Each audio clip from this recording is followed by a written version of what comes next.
কোন দিল্লি এবং ভারত থেকে চাপিয়ে দেওয়া সরকার বাংলার মাটিতে আমরা চাই না। আপনারা পাহাড়ি অঞ্চল দেখেছেন বিগত ৩-৪ দিন ধরে। ওরা কারা যারা পাহাড়কে অশান্ত করতে চায়? ওরা কারা যারা বাঙালিদের সাথে আদিবাসীদের সংঘর্ষ ঘটাতে চায়? কথাবার্তা পরিষ্কার। ওই ভারত দিল্লির প্রেসক্রিপশনে আওয়ামী প্রেতাত্মাদের ষড়যন্ত্রে পাহাড় হোক আর সমতল হোক কোন ষড়যন্ত্র মেনে নেওয়া হবে না ইনশাআল্লাহ।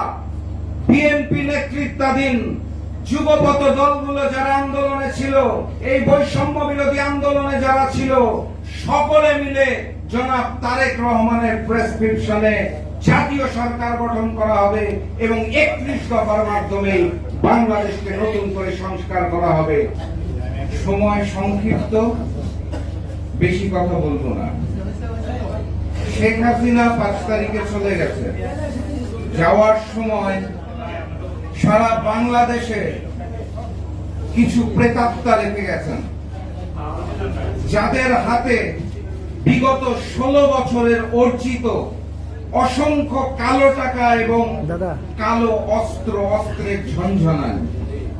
তাদের দায়িত্ব হচ্ছে পুরা বাংলাদেশটাকে অস্থিতিশীল করা, অন্তর্বর্তীকালীন সরকারকে প্রশ্নবিদ্ধ করা, বিএনপিকে প্রশ্নবিদ্ধ করা এবং সারা দুনিয়ার সামনে এটাই তুলে ধরা যে তাদের আমলটাই বোধহয় ভালো ছিল।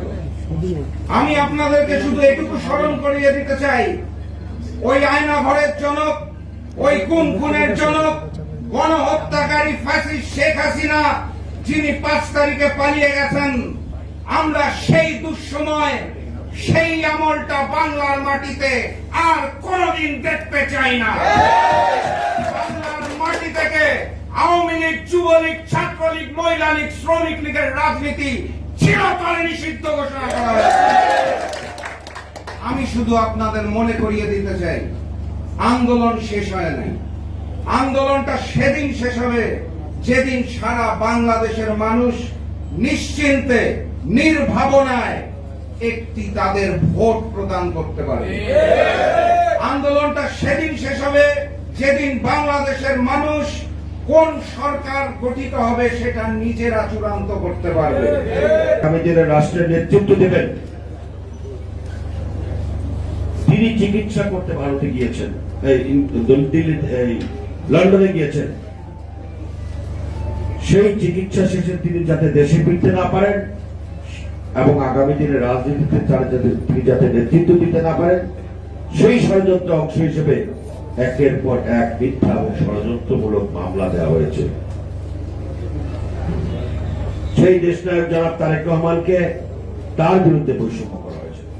বৈষম্য করা হয়েছে গত 17.5 বছর বাংলাদেশী জাতীয়তাবাদী আদর্শে উজ্জীবিত সারা দেশের বহু নেতাকর্মী, সাবেক এমপি, সাবেক মন্ত্রীদের বিরুদ্ধে।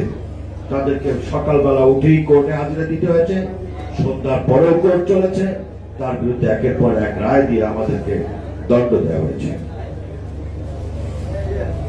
এই যে বৈষম্যের বিরুদ্ধে দীর্ঘদিন যাবৎ খুশি ওঠা জনাব তারেক রহমানের নেতৃত্বে যে আন্দোলন পরিচালিত হয়েছিল, একটি সুশৃঙ্খল ঐতিহাসিক সারা বাংলাদেশে যে আন্দোলন হয়েছিল, সেই আন্দোলনের সর্বশেষ পরিণতি ছিল এই গত জুলাই আগস্টের ছাত্র অভ্যুত্থান।